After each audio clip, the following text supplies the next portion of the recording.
Welcome everyone to this video. So today in this video I am going to talk about Snowflake Gen2 warehouse.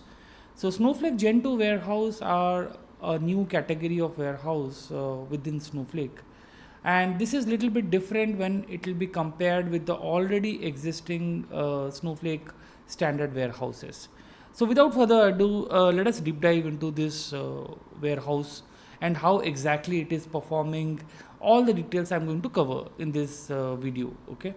Now, if you see this console, in this console, I have something called as warehouses, wherein lot of warehouses has already been created. One thing to note over here is resource constraint. Now, over here, if you see, your standard Gen 2 and then standard Gen 1 are the different values. So all the standard Gen 1 warehouses are the warehouses that was already there, within Snowflake. And this standard underscore Gen 2 warehouse are the brand new category of the warehouse that Snowflake has launched. Okay.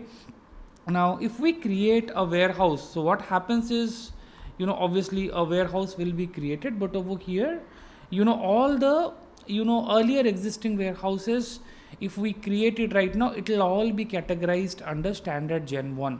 Okay. And obviously warehouse comes, in various, sizes, t-shirt sizes, right from extra small to 6XL. Now, and then this is how you create it. Let's say, demo XS 001, right, 0001.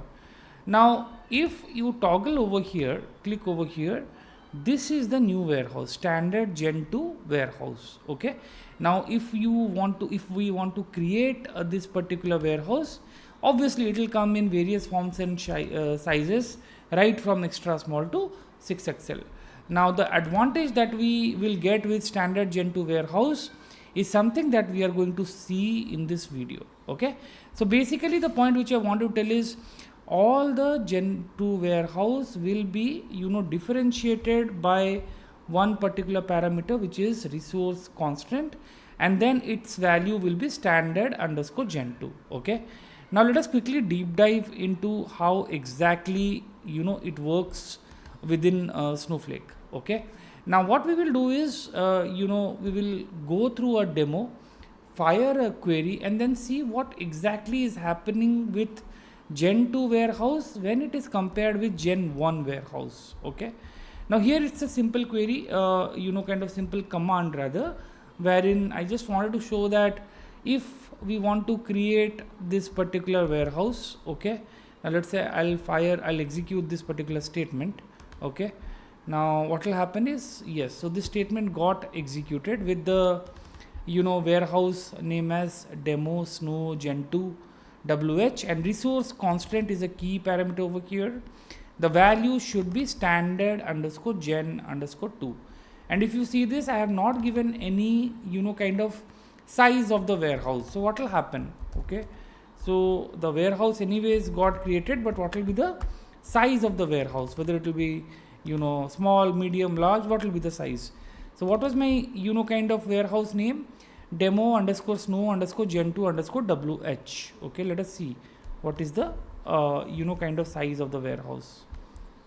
Okay, right. So this one is the size of the warehouse, and by default the size of the warehouse will be extra small. Okay. So, and again, it is, as good as we creating a normal warehouse also, wherein by default that warehouse size is also extra small. Okay. So this is all about how do we create the warehouse. We can either create it via the console that I have just now shown, or via command prompt.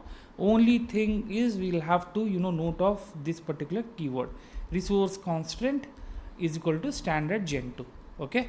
And then obviously, right, with it, we can definitely pass lot of parameters as and when we go and, create the Gen 2 warehouse. Okay. Now for this demo, folks, so what I have done is, so there are, two warehouses. Okay. Now let me create one by one. Okay. Now what I will do is, this is a Gen 2 warehouse that I am creating of size large. Okay. So this is my Gen 2 warehouse. Okay. And why do I call it as Gen 2 warehouse? The reason being, the resource constant is standard Gen underscore 2, right? And then I also create a Gen 1 warehouse, but over here it is not necessary that I will be kind of giving resource constraint as a parameter, right? Now if I am creating it, obviously this warehouse also got created, right? So right now I have a Gen2 warehouse which is demo snow underscore Gen2 underscore WH underscore 001, and this is another warehouse which is Gen1 warehouse, right? And both the warehouse is of size is of size large. Okay, now what we will do right now is we will run the query, one query with Gen1 warehouse and see the total execution time, and the same query we will run using Gen2 warehouse and see the total execution time. Okay, now let us first run it using Gen1 warehouse. Again, Gen1 warehouse is of size large. Okay, now what we do is we disable our metadata cache and result cache, and then obviously we want to also I'm just for the safety sake, what I'm doing is I am also disabling the warehouse cache. Okay, so basically result cache is disabled and warehouse cache is disabled. Now what I will do is obviously I'm going to use Gen1 warehouse and I'm going to execute this particular query. Okay, now this particular query, if we see, it is having inner joins and also group by kind of statements. Okay, now let me quickly execute it and let's see how much time this particular SQL is taking. So right now it is 4 seconds. So we will see that with Gen1 warehouse of size large, how much time exactly kind of this query is taking for execution. So this query got finished.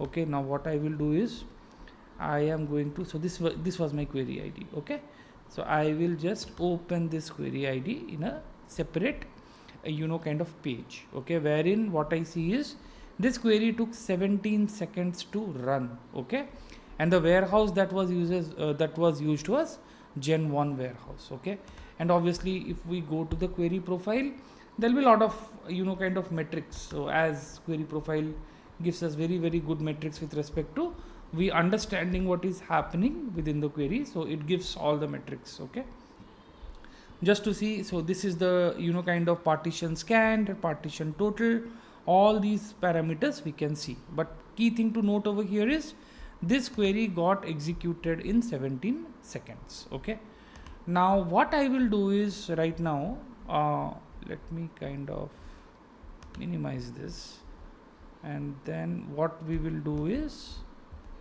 we will use the same query. Okay, but this time it will be executed using Gen2 warehouse again.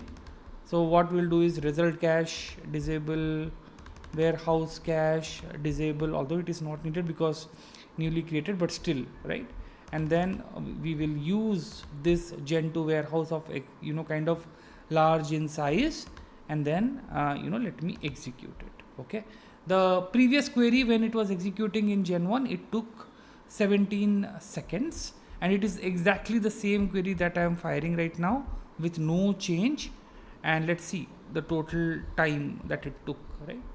Cool. So it took around kind of 10 seconds. If we see this, there is a huge improvement with respect to the execution time of the query, right? And obviously we can see the metrics too of this particular query after it got executed. So it is coming as 10 seconds, and the earlier one was 17 seconds. And if we check the query profile as a parameter, the summarized parameter, here also we can see kind of lot of values, right, with respect to how these parameters are kind of helping kind of running this query faster. Okay, now the point which I am trying to make over here is Gen2 warehouse are extremely fast.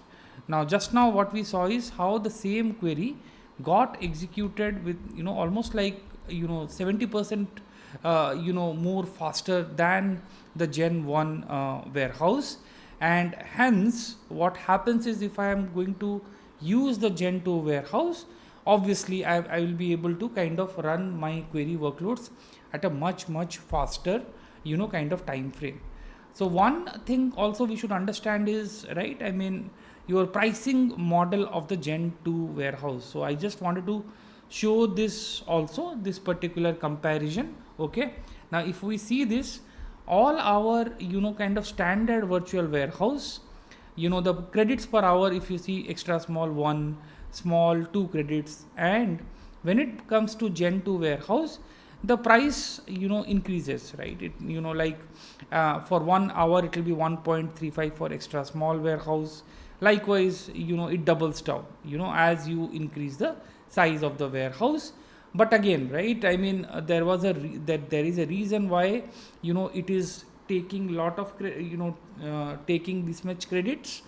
The reason being, the queries are also executing almost 70 to 80% faster than it is executing using the standard warehouse. It's all about how do we kind of balance the things, and obviously do the trade-offs, and accordingly position the Gen 1 and the Gen 2 warehouse. So this is also one of the options through which we can run our workloads at a much faster rate. Okay, now one other thing also I just wanted to share. If example, we want to see the warehouse level parameters of the Gen 2 warehouse, okay, which is again very recently launched, that there is no change, no significant change over there with respect to the max concurrency level, statement queue timeout value, and statement timeout value. So this remains the same. It's like still 8 queries can run in parallel, just like we have in the standard warehouse. Only thing is the internal configuration with respect to what is the configurations of the RAM, the CPU, the SSD, all those things, even the caching techniques, all those things have been optimized, and they have been given more power so that the queries run at a more faster rate using the Gen 2 warehouse, right? So this was all about how the Gen 2 warehouse can be kind of positioned, and how do we compare the queries that is running in Gen 2 warehouse as compared to the Gen 1 warehouse, right?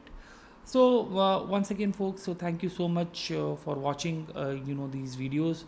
If you like this video, then please feel free to subscribe to my channel, and like, comment, and hit the bell icon so that any new videos notifications can also go to you. So thank you so much once again for watching this video. Thank you.